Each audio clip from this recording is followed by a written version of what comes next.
Sir, ഈ സഭയിൽ ഉന്നയിക്കപ്പെട്ട പ്രശ്നം വളരെ ഗുരുതരമാണെന്ന് മാത്രമല്ല, ഒരുപക്ഷെ കേരളത്തിന്റെ സമീപ ഭൂതകാല ചരിത്രത്തിൽ കണ്ടിട്ടില്ലാത്ത വിധത്തിലുള്ള ഒരു സ്തംഭനാവസ്ഥ കേരളം അഭിസംബോധന ചെയ്യുകയാണ്.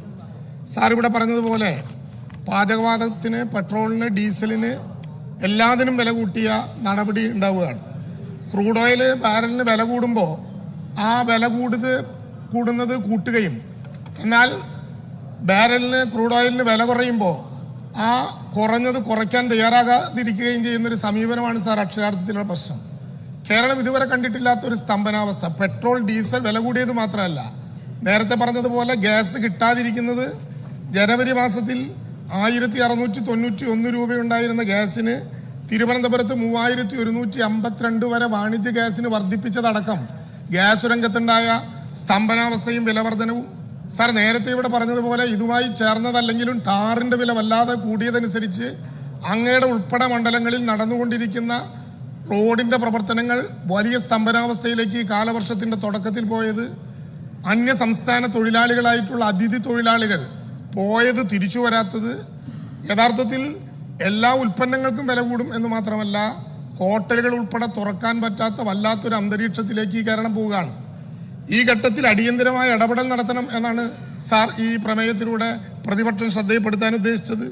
സാർ, അന്താരാഷ്ട്ര വിപണിയിലെ ക്രൂഡ് ഓയിലിന്റെ പ്രതിസന്ധി കൈകാര്യം ചെയ്യാൻ കേന്ദ്ര നികുതിയും എക്സൈസ് ഡ്യൂട്ടിയും കുറയ്ക്കണമെന്ന് അതിശക്തമായി കേന്ദ്ര ഗവൺമെന്റിനോട് ആവശ്യപ്പെടണം. സാർ, എങ്ങനെയാണ് ഇങ്ങനെ ഒരു പ്രതിസന്ധി വന്നത് എന്ന് ഈ സമയത്ത് പറയാൻ പറ്റില്ല. പക്ഷേ സാർ മനസ്സിലാക്കേണ്ടത്, പെട്രോളിയം ഉൽപ്പന്നങ്ങളുടെ വില വർദ്ധിപ്പിക്കാനുള്ള അധികാരം പെട്രോളിയം കമ്പനികളെ എന്ന് ചുമതലപ്പെടുത്തി കേന്ദ്ര ഗവൺമെന്റ് അധികാരത്തിൽ നിന്ന് പിന്മാറിയോ അന്ന് മുതൽ ഈ ദുരന്താവസ്ഥ ഇന്ത്യയാകെ കണ്ടുകൊണ്ടിരിക്കുകയാണ്. സാർ, ആ പ്രശ്നത്തിൽ കേന്ദ്ര ഗവൺമെന്റിനോട് ആവശ്യപ്പെടണം എന്ന് മാത്രമല്ല, കേരളം ഇക്കാര്യത്തിൽ ഏറ്റവും ശ്രദ്ധേയവും മാന്യവുമായിട്ടുള്ളൊരു നടപടിക്ക് കിടക്കാൻ തയ്യാറാവണം. സാർ, ഇവിടെ ബഹുമാനപ്പെട്ട മുഖ്യമന്ത്രി പറഞ്ഞപ്പോൾ സൂചിപ്പിച്ചതുപോലെ ഇനി വില വർദ്ധിപ്പിച്ചുകൊണ്ടിരിക്കുന്നത് അതിന്റെ പ്രത്യേകമായ ഒരു ഘട്ടത്തിലെത്തിച്ചേർന്ന് കുറയ്ക്കാം എന്ന് കരുതുന്നതിൽ യാതൊരു അർത്ഥമില്ല. സാർ, എല്ലാ ദിവസവും വില കൂടിക്കൊണ്ടിരിക്കുകയാണ്. വില കൂടുമ്പോൾ ഉണ്ടാകുന്ന കേരളത്തിന് ലഭ്യമാകുന്ന അധിക വരുമാനത്തെ എങ്ങനെ കുറച്ചും, അധിക വരുമാനം കുറയ്ക്കുക മാത്രമല്ല, ഇപ്പോ വന്നുകൊണ്ടിരിക്കുന്ന വിലക്കയറ്റവും ഭക്ഷ്യരംഗത്തെ വിതരണത്തിന്റെ പ്രതിസന്ധിയും മറികടക്കാൻ സബ്സിഡികൾ ഉൾപ്പെടെയുള്ള മറ്റു മാർഗങ്ങൾ അവലംബിച്ചും എങ്ങനെ നമുക്ക് ഈ പ്രതിസന്ധിയെ മറികടക്കാൻ കഴിയും എന്ന് രാഷ്ട്രീയത്തിനതീതമായി ഉത്തരവാദിത്തപ്പെട്ട ഈ സഭ ചർച്ച ചെയ്യുന്നതിന് വേണ്ടിയാണ് സാർ സഭ നിർത്തിവെച്ചുകൊണ്ട് ഒരു ചർച്ചയ്ക്ക് തയ്യാറാകണം എന്ന് ഞങ്ങൾ ആവശ്യപ്പെട്ടത്. സാർ, കേരളത്തിന്റെ പുതിയ ഗവൺമെന്റിന്റെ കഴുത്തിൽ, തോളിൽ എന്തെങ്കിലും ഭാരം വെച്ച് വന്നവരല്ലല്ലോ ഞങ്ങള്.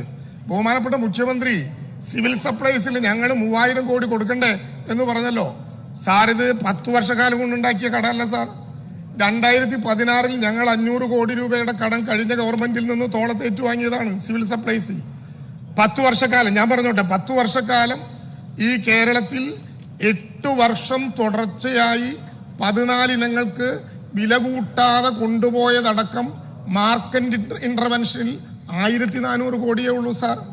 ബാക്കി 1600 കോടിയും നെല്ല് സംഭരണത്തിന്റെ ഇനത്തിൽ കേന്ദ്ര ഗവൺമെന്റ് തരാനുള്ള കാശ് കൂടിയല്ലേ. അത് ബഹുമാനപ്പെട്ട പ്രധാനമന്ത്രിയെ കണ്ട ഘട്ടത്തിൽ കേരളത്തിന് വേണ്ടി കേരളത്തിന്റെ മുഖ്യമന്ത്രി ആവശ്യപ്പെട്ടല്ലോ. സാർ, ഞാൻ വഴങ്ങുന്നില്ല, വാക്കൗട്ട് പ്രസംഗമാണ്, ഞാൻ വഴങ്ങുന്നില്ല.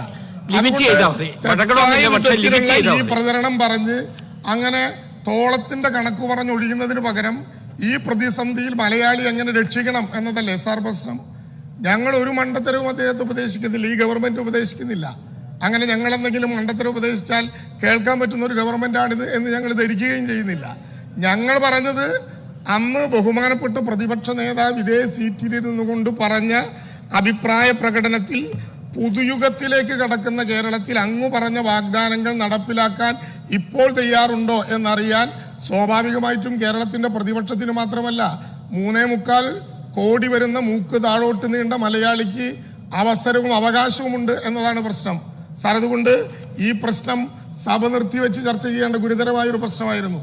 സാർ, കഴിഞ്ഞ ഗവൺമെന്റിന്റെ കാലത്ത് 5 വർഷക്കാലത്തിനിടയിൽ ഇത്തരത്തിലുള്ള 18 പ്രമേയങ്ങൾ സഭ നിർത്തിവെച്ചു ചർച്ച ചെയ്ത പാരമ്പര്യമുള്ളവരാണ് സാർ. നല്ലതുപോലെ നമ്മൾ ആ കാര്യങ്ങൾ ചർച്ച ചെയ്തിട്ടുണ്ട്. ഇത് കേരളത്തെ ബാധിക്കുന്ന ഗുരുതരമായ ഒരു പ്രശ്നത്തിൽ ഈ കേരളം ആകെ അനുഭവിക്കുന്ന ഒരു പ്രതിസന്ധിയെ മറികടക്കാൻ കേന്ദ്ര ഗവൺമെന്റിനോട് നേരത്തെ പറഞ്ഞതുപോലെ അവരുടെ എക്സൈസ് ഡ്യൂട്ടിയും അധിക നികുതിയും ഒഴിവാക്കാൻ ആവശ്യപ്പെടുകയും കേരളത്തിന് എന്ത് ചെയ്യാമോ അത് ചെയ്ത് ആ പ്രശ്നം പരിഹരിക്കുകയും സബ്സിഡികൾ ഉൾപ്പെടെ നൽകിക്കൊണ്ട് ഇപ്പോൾ കേരളത്തിൻ്റെ സാമൂഹ്യ ജീവിതത്തെ വല്ലാതെ ബാധിക്കാൻ പോകുന്ന ഈ ദുരന്തത്തിൽ നിന്ന് രക്ഷിക്കുകയും ചെയ്യണം എന്ന ആവശ്യം ചർച്ച ചെയ്യാൻ തയ്യാറാകാത്ത ഗവൺമെന്റിന്റെ നിലപാടിൽ പ്രതിഷേധിച്ചുകൊണ്ട് ഞാനും എൻ്റെ കക്ഷിയും വാക്കൗട്ട് ചെയ്യാണ് സർ.